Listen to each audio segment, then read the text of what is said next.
Welcome to info TV 210। वो कौन सी चीजें हैं जो कभी भी बगैर पकाए नहीं खाना चाहिए? The food that should never be eaten raw. Yes, ऐसी कुछ चीजें हैं जिनको डॉक्टर के मुताबिक बगैर पकाए कच्चा खाना बेहतर होता है, जैसे कि कुछ सलाद वगैरह। लेकिन आज हम आपको कुछ ऐसी चीजों के बारे में बताएंगे जिनको कभी भी बगैर पकाए नहीं खाना चाहिए। ये हमारी सेहत के लिए नुकसानदायक और इवन मोहलिक भी साबित हो सकती हैं। नंबर 1, कच्चे आलू या रॉ पोटैटो। सबसे पहले नंबर पर कच्चे आलू। क्या आपको मालूम है कि आलू में ग्लाइको अल्कलॉइड नामी एक केमिकल होता है जो कि हमारी सेहत के लिए नहायत मुज़र होते हैं, और अगर इनको ज्यादा अमाउंट में खा लिया जाए तो ये हमारे लिए मोहलिक साबित हो सकते हैं। ग्लाइको अल्कलॉइड सबसे ज्यादा आलूओं के छिलके और इनके आइज या अगर आलू उगना शुरू हो चुका हो तो इनके स्पाउट्स में होता है। इसकी सबसे ज्यादा कंसंट्रेशन सब्ज रंग के आलूओं में होती है, इसलिए भी सबसे पहले आलूओं का छिलका उतार कर खाना चाहिए। नंबर 2, सब्ज आलू तो बिल्कुल नहीं खाने चाहिए। और तीसरा, आलू कभी भी कच्चे खाने नहीं चाहिए क्योंकि इस हालत में ग्लाइको अल्कलॉइड और रॉ स्टॉक हमारे मैदे की बहुत बुरी हालत कर सकता है। इसलिए आलू या पोटैटो को हमेशा पकाकर खाएं। बॉयल, खाने में कुक, फ्राई करने से आलूओं में ग्लाइको अल्कलॉइड तकरीबन खत्म हो जाते हैं। नंबर 2, वैसे हमें कच्चे अंडे कभी भी नहीं खाने चाहिए, बल्कि इनको अच्छी तरह पकाकर खाना चाहिए। कच्चे अंडों में साल्मोनेला नामी बैक्टीरिया हो सकते हैं जिनसे हैजा, मैदा खराबी और बुखार, वॉमिटिंग, मैदे में क्रैम्प्स जैसी प्रॉब्लम हो सकती हैं। ये बैक्टीरिया दुनिया में मैदे की अक्सर बीमारियों की वजह बनते हैं। इसके लिए हम कुछ जरूरी एहतियात कर सकते हैं। नंबर 1, कोशिश करें कि ताज़ा अंडे लाएं, खास तौर पर गर्मियों में। अगर तो बाजार में आपको ऐसे अंडे मिल जाएं जो पहले ही रेफ्रिजरेटर या फ्रिज में पड़े हों तो बेस्ट हैं। नंबर 2, अंडों को घर लाकर फौरन अपने फ्रिज या रेफ्रिजरेटर में रख दें। नंबर 3, इस्तेमाल करने से पहले और तोड़ने से पहले अंडों को अच्छी तरह धो लें ताकि बाहर लगे हुए जर्म से अंडा क्लीन हो जाए। नंबर 4, अंडे को अच्छी तरह पकाएं या बॉयल करें ताकि इसका कोई भी हिस्सा कच्चा ना रह जाए। नंबर 5, अगर आप कोई ऐसी चीज तैयार कर रहे हैं जिसके लिए कच्चे अंडे इस्तेमाल होते हैं, जैसा कि मायोनीज वगैरह, तो पहले अंडों को पॉस्चराइज कर लें। अंडों को पॉस्चराइज करने के लिए हम एक अलग वीडियो बनाएंगे। लेकिन एक बार याद रखें कि कभी भी कच्चा अंडा या half boil, half cooked, half fry ना खाया करें, ये आपकी सेहत खराब कर सकते हैं। नंबर 3, किसी भी किस्म का गोश्त। यार आप कभी भी चिकन, बीफ, मटन, फिश या कोई भी गोश्त कच्चा नहीं खा सकते। इन्हें अच्छी तरह पकाकर खाना चाहिए। हमें इस बात का खास ख्याल रखना चाहिए इस वक्त जब हम बारबेक्यू तैयार करते हैं, क्योंकि बारबेक्यू तैयार करते हुए इस बात का ख्याल रखना चाहिए कि गोश्त सेंटर तक पक जाए और कच्चा ना रहे। रॉ गोश्त में कई तरह के बैक्टीरिया पाए जाते हैं जो हमारी सेहत के लिए इंतहाई मुज़र होते हैं। Number 4, sprouts. पूरी दुनिया में लोग स्पाउट्स के बेइंतहा फायदे की वजह से इसको खाते हैं, लेकिन हमें इनको रॉ हालत में नहीं खाना चाहिए क्योंकि स्पाउट के उगने या इवन उगने से पहले ही इनके बीजों को ई कोली या साल्मोनेला जैसे बैक्टीरिया कॉन्टेमिनेट कर सकते हैं, और हम पहले ही देख चुके हैं कि ये बैक्टीरिया हमारी सेहत के लिए इंतहाई नुकसानदेह होते हैं, खास तौर पर छोटे बच्चे और 40 साल से ज्यादा उम्र के लोग तो इनको रॉ हालत में खाने का सोचें भी मत। और अगर आप स्पाउट खाना चाहते हैं तो बेहतर है इनको स्टीम या बॉयल कर लें या फिर इनको सूप या खाने में डालकर इस्तेमाल करें। इस तरह हीट से इसमें मौजूद बैक्टीरिया खत्म हो जाएंगे। नंबर 5, रॉ मिल्क या कच्चा दूध। यार आपने हमेशा अपने बड़ों से सुना होगा कि दूध को हमेशा बॉयल करके पीना चाहिए। इस बॉयल करने के प्रोसेस को पॉस्चराइजेशन कहते हैं। याद रखें कि कच्चा या रॉ मिल्क कभी भी नहीं पीना चाहिए क्योंकि इसमें हजारों किस्म के डेंजरस जर्म्स यानी बैक्टीरिया और वायरसेस हो सकते हैं जो कि हमारी सेहत के लिए इंतहाई नुकसानदेह हो सकते हैं। इसलिए हमेशा बॉइल्ड यानी पॉस्चराइज मिल्क ही पीना चाहिए। नंबर 6 रा हनी। प्योर हम हनी यानी शहद बड़े शौक से इस्तेमाल करते हैं और ये हमारी सेहत के लिए इंतहाई मुफीद भी होता है क्योंकि शहद या हनी में शिफा होती है। लेकिन याद रखें कि बाजार से मिलने वाला हनी अगर किसी अच्छी कंपनी का है तो वो ट्रीटेड हनी होता है, यानी इसमें से स्पोर्स और पोलन को निकाल लिया जाता है। लेकिन फिर भी अगर आपको कहीं से खालिश शहद मिल रहा है तो इसको एहतियात से इस्तेमाल करें क्योंकि इसके अंदर स्पोर्स मौजूद हो सकते हैं जो कि एक बैक्टीरिया के एग्स की तरह के होते हैं। लेकिन एक बात याद रखें कि शहद 2 साल से कम उम्र के बच्चों को बिल्कुल ना दें। हमने अक्सर ये देखा है कि पैदा होने वाले बच्चों को सबसे पहले खुट्टी के तौर पर शहद दिया जाता है, जो कि बिल्कुल गलत है। आपने अक्सर सुना होगा कि बच्चा बिल्कुल ठीक पैदा हुआ लेकिन थोड़े टाइम के बाद इसका सांस बंद हुआ, और जो कि अक्सर जानलेवा भी साबित हो सकता है। तो व्यूअर, इसकी एक वजह शहद और इसमें मौजूद बैक्टीरिया और पोलन हो सकते हैं। इन बैक्टीरिया से बच्चों को इन्फेंट बोtulism नामी बीमारी हो सकती है जो कि इंतहाई मोहलिक और जानलेवा भी हो सकती है, या फिर हो सकता है कि बच्चे को पोलन एलर्जी हो। जैसे ही शहद में मौजूद पोलन इसकी बॉडी में जाएंगे तो वो फौरन रिएक्शन करेंगे और बच्चे का सांस भी बंद हो सकता है। इसलिए व्यूअर्स, शहद चाहे खालिस, राज या बाजार से मिलने वाला हो, 1 से 2 साल के बच्चों को बिल्कुल नहीं देना चाहिए और इसके बाद आहिस्ता आहिस्ता आप शहद को इनकी खुराक का हिस्सा बना सकते हैं क्योंकि याद रखें कि शहद में अल्लाह ने शिफा रखी है और ये एक इंतहाई पावरफुल एंटीऑक्सीडेंट है जो कि सेहत के लिए बहुत ही अच्छा है।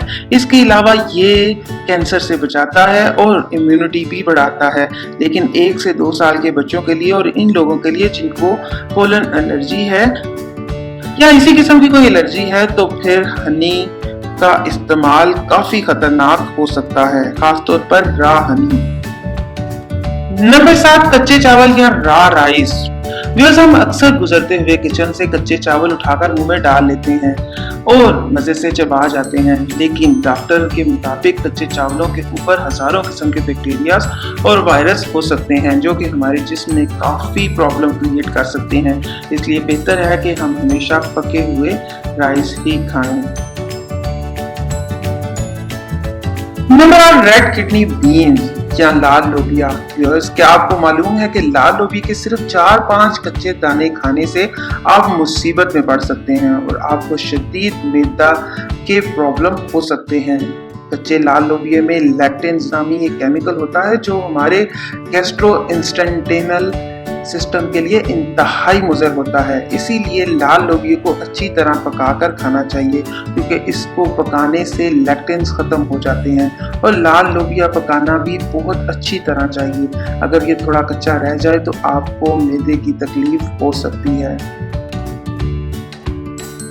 नंबर 9 कैबेज या बंद गोभी। हमारे सलाद में ये सबसे अहम हिस्सा होती है, लेकिन अगर आप 40 साल से ज्यादा उम्र के हैं तो आपका मैदा इसको इतनी आसानी से हजम नहीं कर सकेगा और आपको काफी गैस्ट्रोइंटेस्टाइनल इश्यूज हो सकते हैं। इसलिए बेहतर है कि इसको स्टीम या बॉईल करके इस्तेमाल करें।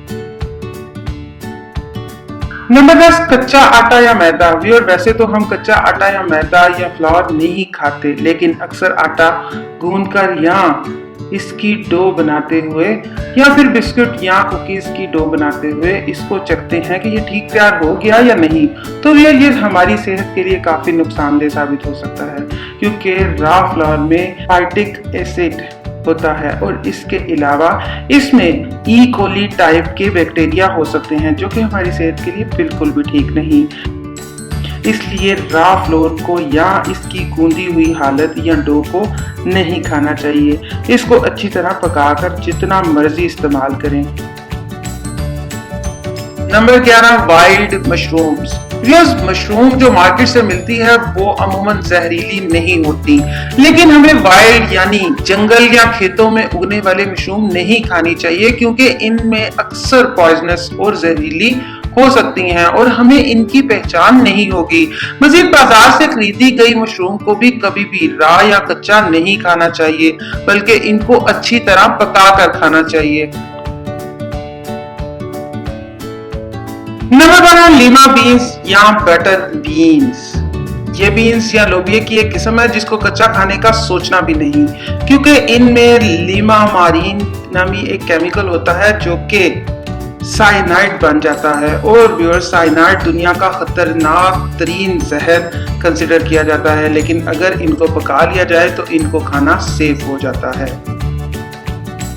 नंबर 13, एग प्लांट या बैंगन। और याद रखें कि एग प्लांट यानी बैंगन के पौधे के पत्ते, फूल और टहनियां खानी नहीं चाहिए क्योंकि वो जहरीली होती हैं। इस तरह एग प्लांट को भी कच्चा नहीं खाना चाहिए। इसमें सोलानाइन नामी एक केमिकल होता है जो कि ग्लाइकोअल्कलॉइड होता है, जैसा कि पोटैटो या आलू में होता है, और ये अगर ज्यादा अमाउंट में खाया जाए तो हमारे मैदे की हालत खराब कर सकता है। खासतौर पर वो लोग जिनकी इम्यूनिटी कमजोर होती है, जैसा कि 40 ईयर से ज्यादा उम्र के लोग या छोटे बच्चे। बैंगन को अच्छी तरह पका कर खाएं, चाहे वो भरते की शक्ल में ही क्यों ना हो।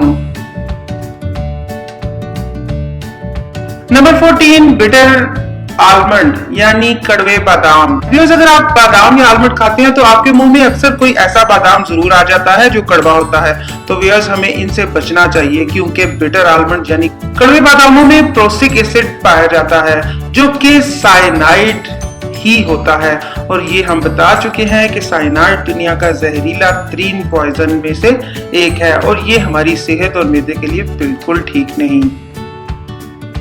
Number 15, broccoli. व्यूअर, आजकल ब्रोकोली को सलाद के तौर पर बड़े शौक से खाया जाता है, लेकिन बेहतर है इसको स्टीम या बॉईल कर लिया जाए।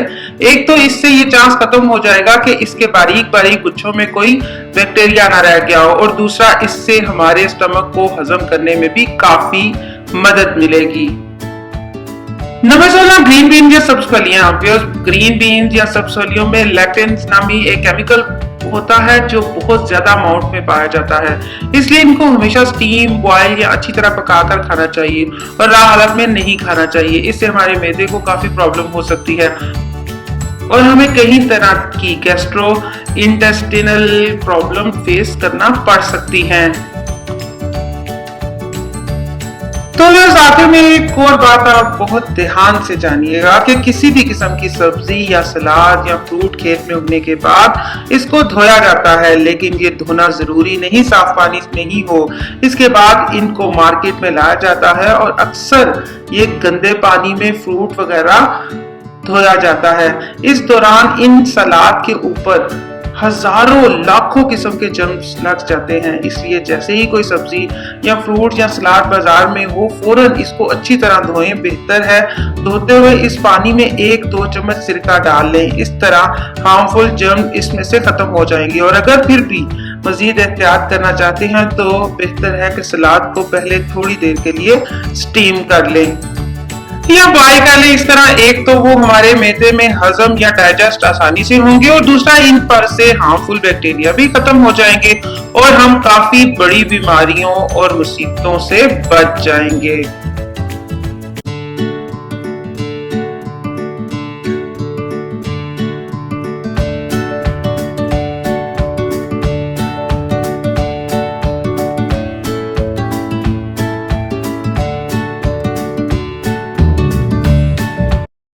अगर आपको हमारी ये वीडियो पसंद आई हो तो इसको लाइक, शेयर, सब्सक्राइब करें और अगर आपके जहन में कोई सवाल है तो कमेंट लिखकर आगाह करें। शुक्रिया।